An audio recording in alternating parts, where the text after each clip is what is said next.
ప్రస్తుతం పార్లమెంట్ ఎన్నికల నేపథ్యంలో ఎన్నికల కోడ్ అమల్లోకి వచ్చింది.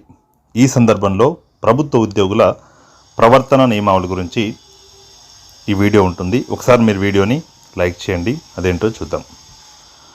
ప్రభుత్వ ఉద్యోగులు ప్రచారంలో పాల్గొనరాదు. ప్రభుత్వ ఉద్యోగుల ప్రవర్తన నిష్పక్షపాతంగా ఉండాలి. ఏ రాజకీయ పార్టీకి అభ్యర్థికి అనుకూలంగా వ్యవహరిస్తున్నారనే సందేహాలు, ఆరోపణలకు ఆస్కారం ఇవ్వకూడదు.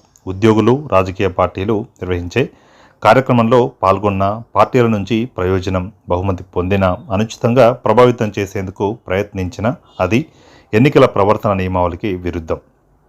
నిబంధనలు ఉల్లంఘించిన ప్రభుత్వ ఉద్యోగులపై ఐపీసీ సెక్షన్ 171, 123తో పాటు ప్రజా ప్రాతినిధ్య చట్టంలోని 134, 134A సెక్షన్ల కింద చట్టపరమైన క్రమశిక్షణ చర్యలు తీసుకుంటాం. భార్య లేదా భర్త రాజకీయ రంగంలో ఉన్న ప్రభుత్వ ఉద్యోగులు ఎన్నికలు పూర్తయ్యే వరకు సెలవు లేదా పర్యటనలపై వెళ్లాలంటే తప్పనిసరిగా ప్రభుత్వ ప్రధాన కార్యదర్శి నుంచి అనుమతి తీసుకోవాల్సిందే. ఎన్నికల నిర్వహణలో సంబంధం ఉన్న అధికారుల బదిలీలపై నిషేధం ఉంటుంది. ప్రధానమంత్రి, ముఖ్యమంత్రి, మంత్రులు సహా ఇతర రాజకీయ నాయకుల ఫోటోలేవి ప్రభుత్వ భవనాల్లో ప్రదర్శించకూడదు.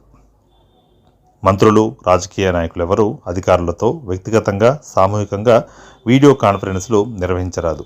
ఎన్నికల ప్రవర్తన నియమావళి అమల్లో ఉన్నప్పుడు వివిధ పథకాల లబ్ధిదారులకు పంపిణీ చేసే లబ్ధిదారుల కార్డులు, శిలాఫలకాల్లో ముఖ్యమంత్రి, మంత్రులు, ఇతర రాజకీయ నాయకుల ఫోటోలు, వారి సందేశాలు ఉండకూడదు.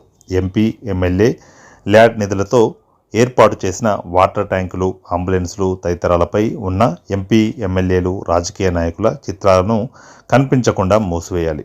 ఎన్నికల ప్రవర్తన నియమావళి అమల్లోకి వచ్చాక ఇచ్చే విద్యుత్, వాటర్ బిల్లులు, బోర్డింగ్ పాస్లు, వ్యాక్సినేషన్ సర్టిఫికేట్లు తదితర వాటిపై రాజకీయ నాయకుల ఫోటోలు, పేర్లు, పార్టీల చిహ్నాలు వంటి ఏమీ ఉండకూడదు. అభివృద్ధి, నిర్మాణ ప్రాజెక్టులతో సంబంధం ఉన్న ప్రభుత్వ విభాగాలు వాటి పరిధిలో ఇప్పటికే మొదలు పెట్టాల్సిన పనుల జాబితాను ఎన్నికల కోడ్ అమల్లోకి వచ్చిన 72 గంటల్లోగా ఎన్నికల సంఘానికి తెలియజేయాలి.